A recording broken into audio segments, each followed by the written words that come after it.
વિદ્યાર્થી મિત્રો, કાલે આપણે કુદરતી સંસાધનમાં છેલ્લે જમીનનું નિર્માણ સુધીનું જોયું હતું. આપણે જોયું હતું કે જમીન એટલે સામાન્ય રીતે ભૂસપાટીનું ઉપલું પડ કે જેમાં વનસ્પતિ ઉગે છે તેને આપણે જમીન તરીકે ઓળખીએ છીએ. હવે જમીન મુદ્દો આપણે જોઈએ તો કે પૃથ્વીના પોપડાની સૌથી ઉપરની સપાટી કે પડ જેને આપણે જમીન કહીએ છીએ તેમાં વનસ્પતિના વૃદ્ધિ અને વિકાસ માટે જરૂરી એવા ખનિજ દ્રવ્યો અને જૈવિક દ્રવ્યો આવેલા હોય છે. જોકે તેનું પ્રમાણ બધી જમીનમાં એક સરખું હોતું નથી. દરેક જમીનમાં ખનિજ દ્રવ્યો હોય છે અને એમની સાથે સાથે જૈવિક દ્રવ્યો હોય, પણ તમે વિસ્તાર બદલો એટલે આ બંનેમાં ફેરફાર થઈ જાય. એની પાછળનું મુખ્ય કારણ છે કે એની નીચે પડેલા ખડકો, એની અંદર ક્યાં ક્યાં ખનિજ દ્રવ્યો છે, એમાં કેટલાક જૈવિક તત્વો દટાયેલા છે, એમના આધારે એ નક્કી થતું હોય છે. આમ જમીન એટલે સેન્દ્રિય પદાર્થયુક્ત ઝીણા કણોવાળો પોચો ખડક પદાર્થ, અર્થાત ભૂપૃષ્ઠ પરના માતૃખડક અને વનસ્પતિ દ્રવ્યોના મિશ્રણથી બનતા અસંગઠિત પદાર્થોનું પડ કે સપાટી. હવે ભૂપૃષ્ઠ પરના એટલે ઉપરનું જે પૃષ્ઠ છે, ઉપરનું જે પડ છે એનું માતૃખડક એટલે કે એની અંદર જે ખડકો છે, જે મૂળ ખડકો અને વનસ્પતિ દ્રવ્યોના મિશ્રણથી બનતા અસંગઠિત પદાર્થોનું પડ કે સપાટી જમીન છે. મૂળ ખડકોને ઘસારણ અને ધોવાણના પરિબળો તોડી તેનું બારીક ભૂકો બનાવે ને આ ભૂકા કે ચૂર્ણમાં વનસ્પતિ તથા જીવજંતુઓના વિઘટન અને સડવાથી બનેલ સેન્દ્રિય તત્વો તેમાં ઉમેરાય છે. હવે જે મૂળ ખડકો છે એમાં નોખા નોખા ઘસારણને કારણે એ ખડકો તૂટે છે, એનો ભૂકો થાય છે, ધૂળ બને છે અને એમની અંદર વનસ્પતિ સડે છે, જીવજંતુઓનું વિઘટન થાય, સડવાથી એમાં સેન્દ્રિય તત્વો ઉમેરાય છે. આ સેન્દ્રિય તત્વો વનસ્પતિના વિકાસમાં મહત્ત્વની ભૂમિકા ભજવે છે. આપણે જેમ સેન્દ્રિય ખાતર આવે છે, જેમ કે પશુઓના મળમૂત્રમાંથી જે બને છે, એ સેન્દ્રિય ખાતરના સડવાથી વનસ્પતિ છે, આ જમીન છે વધારે ફળદ્રુપ બને છે. જમીન નિર્માણના સમયગાળાના સંદર્ભે જે તે આબોહવાની અસર એટલી મહત્ત્વપૂર્ણ અને વ્યાપક હોય છે કે તે આબોહવાવાળા પ્રદેશમાં વિભિન્ન પ્રકારના ખડકોમાંથી બનતી જમીન લાંબા સમયગાળે એક જ પ્રકારની હોય છે. જો ફરીથી એક જમીન નિર્માણના સમયગાળાના સંદર્ભમાં જે તે આબોહવાની એટલી મહત્ત્વપૂર્ણ અને વ્યાપક હોય છે કે તે આબોહવાળા પ્રદેશમાં વિભિન્ન પ્રકારના ખડકોમાંથી બનતી જમીન લાંબા સમયગાળે એક જ પ્રકારની હોય છે. એટલે કે એક જ પ્રકારના માતૃ ખડકોમાંથી ભિન્ન ભિન્ન આબોહવામાંથી બનનાર જમીન અલગ અલગ પ્રકારની હોય છે. માતૃ ખડક નીચેનો ખડક ભલે એક સરખો હોય, પણ બહારની આબોહવા જે પ્રમાણેની હોય છે એ પ્રમાણે એ જમીન તૈયાર થતી હોય છે. જમીનના પ્રકાર, તેના રંગ, આબોહવા, માતૃ ખડકો, કણરચના, ફળદ્રુપતા જેવી બાબતોને ધ્યાનમાં રાખીને પાડવામાં આવે છે. મિત્રો, આ કારણોસર જમીનના વિવિધ પ્રકારો પડે છે. અને આ પ્રકારો શેને આધારે પડે છે? તો કે એક તો સૌથી પહેલાં તમે જમીનને જોવો છો તો કેવા કલરની છે, એનો રંગ કેવો છે, તો એક રંગને આધારે જમીનનો પ્રકાર પડે. બીજી એક કેવા આબોહવામાં છે, ઠંડા પ્રદેશમાં છે, ગરમ પ્રદેશમાં છે, એ આબોહવાને કારણે નક્કી થાય. ત્રીજું, એના પેટાળમાં કેવા ખડકો છે કે જે ખડકો તૂટીને આ જમીન બની છે, એની કણરચના, ફળદ્રુપતા, આ બધી બાબતોને ધ્યાનમાં રાખી અને જમીનના નોખા નોખા પ્રકાર પડે છે. હવે એમાં જમીનના પ્રકાર તો કે હાલમાં ભારતીય કૃષિ સંશોધન પરિષદ ACAR દ્વારા ભારતની જમીનને 8 પ્રકારમાં વહેંચવામાં આવી છે. જમીનના મુખ્ય 8 પ્રકાર છે, જે પૈકી પર્વતીય જમીન અને જંગલ પ્રકારની જમીન પર્વતીય ક્ષેત્રમાં જુદી જુદી ઊંચાઈએ જોવા મળે છે. આ જે 8 પ્રકાર છે એમાં પર્વતીય જમીન અને જંગલ પ્રકારની જમીન પર્વતીય ક્ષેત્રમાં જુદી જુદી ઊંચાઈએ જોવા મળે છે. હવે આ 8 પ્રકાર છે એ ક્યાં ક્યાં છે? તો કે એક છે પહેલું કાંપની જમીન, કે જેમાં પુષ્કળ પ્રમાણમાં કાંપ, નદી નાળા અને પ્રવાહીથી ઢસડાઈને આવ્યો અને કાંપ મળ્યો હોય, જે અતિ ફળદ્રુપ જમીન છે. રાતી અથવા લાલ જમીન એટલે કે રેડ સોઇલ. પછી ત્રીજો છે કાળી જમીન. પછી લેટેરાઇટ જમીન. પછી રણ પ્રકારની જમીન, પર્વતીય જમીન, જંગલ પ્રકારની જમીન, દલદલ કે પીટ પ્રકારની જમીન.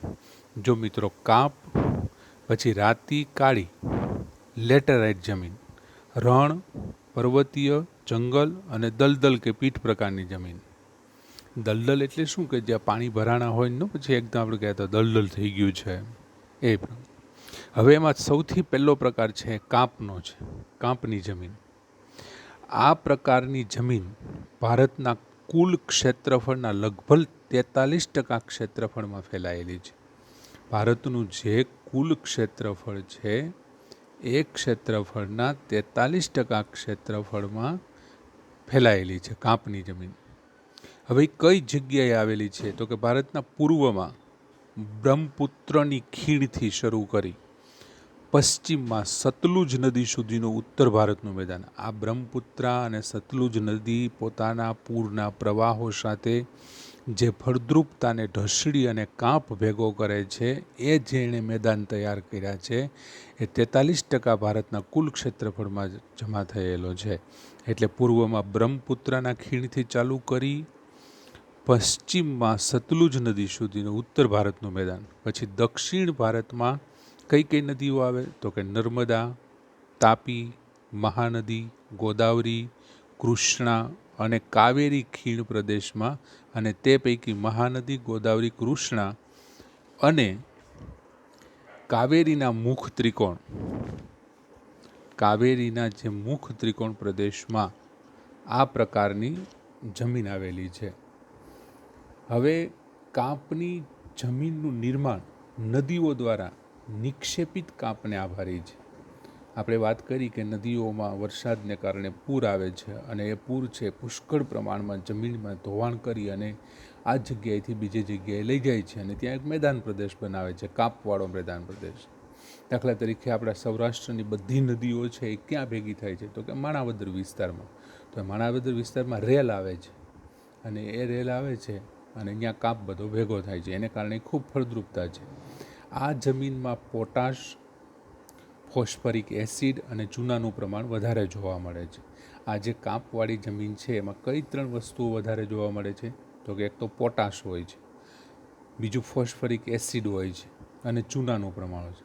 જ્યારે નાઇટ્રોજન અને હ્યુમસની માત્રા ઓછા પ્રમાણમાં જોવા મળે છે. જો આ જમીનમાં કઠોળ વર્ગના પાક લેવામાં આવે તો તેમાં નાઇટ્રોજનની સ્થિરતાનું પ્રમાણ વધારી શકાય છે. આ પ્રકારની જમીનમાં ઘઉં, ચોખા, શેરડી, શણ, કપાસ, મકાઈ, તેલીબિયા વગેરે પાકો લેવાય છે. હવે મિત્રો જો અહીં ભારતનો નકશો આપેલો છે અને એ નકશામાં નોખા નોખી જાતના કલર આપેલા છે. હવે એ કલર શું બતાવે છે તો અહીં જુઓ જમીનના પ્રકાર.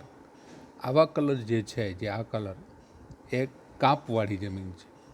આવી જે જમીન છે ભારતનો મધ્ય ભાગ એ કાળી જમીન છે. પછી આ જે રેડ બતાવે છે એ બધું છે એ રાતી જમીન છે.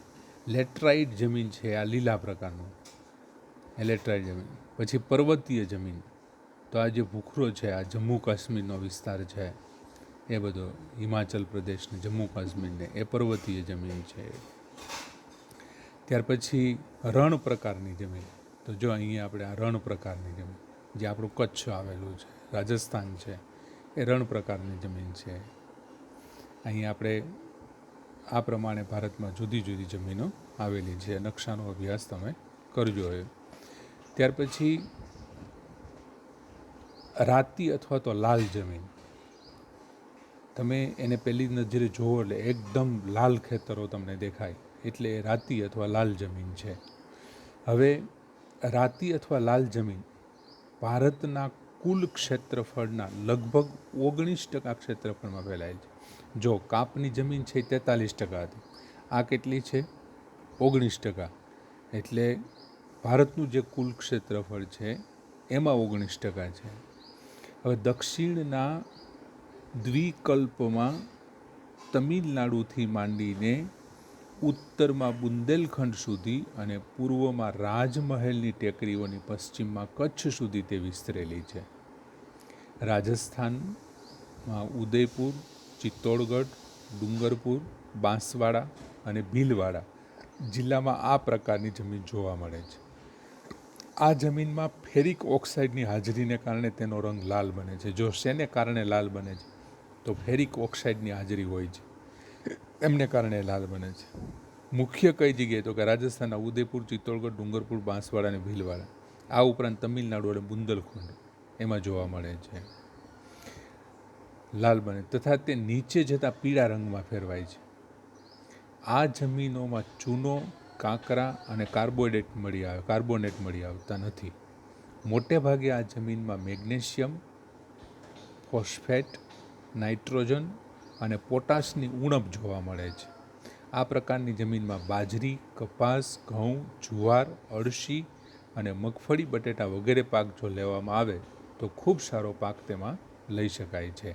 રાતી જમીન છે એ દક્ષિણ દ્વીપકલ્પમાં તમિલનાડુથી માંડી ઉત્તરમાં બુંદેલખંડ સુધી, આ ઉપરાંત રાજમહેલની ટેકરીઓ, રાજસ્થાનના ઉદયપુર, ચિત્તોડગઢ, ડુંગરપુર, બાંસવાડા અને ભીલવાડા. લાલ શું કામ થાય છે? તો કે ફેરિક ઓક્સાઇડની હાજરી હોવાને કારણે આ જમીનમાં ફેરિક ઓક્સાઇડ મળી આવે છે એટલે લાલ દેખાય છે. નીચે જતાં એ કેવી થઈ જાય છે? તો કે પીળા રંગની થઈ જાય છે. એમાં કઈ કઈ વસ્તુઓની ખામી જોવા મળે છે? તો કે નાઇટ્રોજન અને પોટાશની ઉણપ જોવા મળે છે. એમાં કયા મુખ્ય પાકો લઈ શકાય છે? તો કે કપાસ છે, બાજરી છે, ઘઉં છે, જુવાર છે, અળસી, મગફળી, બટાટા વગેરે પાક લેવામાં તે ખૂબ જ ઉપયોગી છે. ત્યાર પછીનું છે એ છે કાળી જમીન. હવે કાળી અથવા રેગુર જમીન ભારતના કુલ ક્ષેત્રફળના લગભગ 15% ક્ષેત્રફળમાં ફેલાયેલી છે. જો પેલી કાપની જમીન 43%, રાતી જમીન 19% અને કાપની જમીન 15%. હવે 43 ને 19 અને આ 15% ક્ષેત્રફળમાં ફેલાયેલી છે. આ જમીનનો ઉદ્ભવ દખ્ખણના લાવાના પથરાઓમાં થયો છે. હવે લાવા જે હોય, લાવા રસ પથરાઈ જાય અને પછી કાળક્રમે સુકાય અને પછી એમાં જે ઘસારણ થાય અને એમને કારણે જેનો ભૂકો થાય એમાંથી આ કાળી જમીન બને છે. સમગ્ર મહારાષ્ટ્ર, પશ્ચિમી મધ્યપ્રદેશ અને આંધ્રપ્રદેશનો અને કર્ણાટકનો કેટલોક ભાગ વગેરે જગ્યાએ આ પ્રકારની જમીન જોવા મળે છે. ગુજરાતમાં સુરત, ભરૂચ, નર્મદા, વડોદરા, તાપી અને ડાંગ જિલ્લાની જમીન આ પ્રકારની છે. આ જમીનના નિર્માણમાં લાવાયિક ખડકો અને આબોહવાની ભૂમિકા મુખ્ય છે. લોહ, ચૂનો, મિત્રો જ્વાળામુખી ફાટે ત્યારે એમાંથી લાવા નીકળે, એ લાવા કાળક્રમે છે ઘટ થઈ જાય અને એમાંથી પછી પથ્થર બને, એકદમ કાર્બન પથ્થર. એમનો જે ભૂકો થાય એ કાળી જમીન બને છે એટલે લાવાયિક ખડકો કહેવાય. આબોહવાની મુખ્ય ભૂમિકા આમાં છે. હવે લોહ, ચૂનો, કેલ્શિયમ, પોટાશ, એલ્યુમિનિયમ અને મેગ્નેશિયમ કાર્બોનેટનું પ્રમાણ વધુ જોવા મળે છે. આમની અંદર લોહ એટલે લોખંડનો ભાગ, ચૂનો, કેલ્શિયમ, પોટાશ, એલ્યુમિનિયમ અને મેગ્નેશિયમ અને કાર્બોનેટનું પ્રમાણ વધુ જોવા મળે છે. તેની ફળદ્રુપતા સારી ગણાય છે. આ જમીનની ભેજ સંગ્રહણ શક્તિ ઘણી વધારે છે. જ્યારે ભેજ સુકાય ત્યારે તેમાં ફાટો કે તિરાડો પડી જાય છે. તો ઘણી વખત વરસાદ ન આવે ત્યારે આપણને ટીવી ચેનલો ઉપર બતાવતા હોય છે અને એમાં મોટી મોટી તિરાડો અને પોપડા પડેલા હોય છે. એ આ છે કાળી જમીન. અથવા આપણે તમે આજુબાજુમાં ઘણી વખત તળાવને એવા જોયા હોય છે. તળાવમાં પાણી સુકાઈ જાય અને જેવો ભેજ ઘટે એટલે એમાં મોટી તિરાડો દેખાતી હોય છે. આ પ્રકારની જમીનમાં કપાસ, અળસી, સરસવ, મગફળી, તમાકુ અને અડદ જેવા કઠોળ વર્ગના પાકો લેવામાં આવે છે. કપાસના પાકને વિશેષ અનુકૂળ હોવાથી આ જમીન કપાસની જમીન તરીકે પણ ઓળખાય છે. જો મિત્રો કપાસના પાકને વિશેષ અનુકૂળ હોવાથી એ જમીન, કાળી જમીન પોતે જ કપાસના તરીકે ઓળખાય છે. જો ફરી એક વખત યાદ કરો, સૌથી પહેલું આવ્યું કાપની જમીન, એ ભારતના ક્ષેત્રફળના 43%. ત્યાર પછી રાતી જમીન જે ભારતના ક્ષેત્રફળના 19%. ત્યાર પછી કાળી જમીન જે ભારતના ક્ષેત્રફળના 15%માં વિસ્તાર પામેલી છે. આ કાળી જમીન શેને કારણે થયું છે? તો કે લાવા રસના ઠંડા પડવાને કારણે. કઈ જગ્યાએ જોવા મળે છે? તો કે મહારાષ્ટ્રમાં, પશ્ચિમ મધ્યપ્રદેશ અને કર્ણાટકનો કેટલોક ભાગ અને ગુજરાતમાં સુરત, ભરૂચ, નર્મદા, વડોદરા, તાપી, ડાંગ જિલ્લાની અંદર. બીજીમાં કઈ કઈ વસ્તુઓ હોય છે તો કે લોખંડ હોય, ચૂનો હોય, કેલ્શિયમ, પોટાશ, એલ્યુમિનિયમ અને મેગ્નેશિયમ કાર્બોનેટનું પ્રમાણ વધુ હોય છે. એને કારણે એ શું થાય છે તો કે એમને લીધે એ ખૂબ જ ફળદ્રુપ બને છે. બીજું, જ્યારે ભેજ સુકાઈ જાય છે ત્યારે એમાં મોટી મોટી તિરાડો પડે છે અને જમીન ફાટે છે. અને કપાસના પાકને કયા પાક લઈ શકાય તો કે કપાસ, અળસી, સરસવ, મગફળી, તમાકુ જેવા અડદ અને કઠોળ વર્ગના પાકો લેવામાં આવે છે. અને કપાસના પાકને ખૂબ અનુકૂળ હોવાથી તેને કપાસની જમીન તરીકે પણ ઓળખવામાં આવે છે.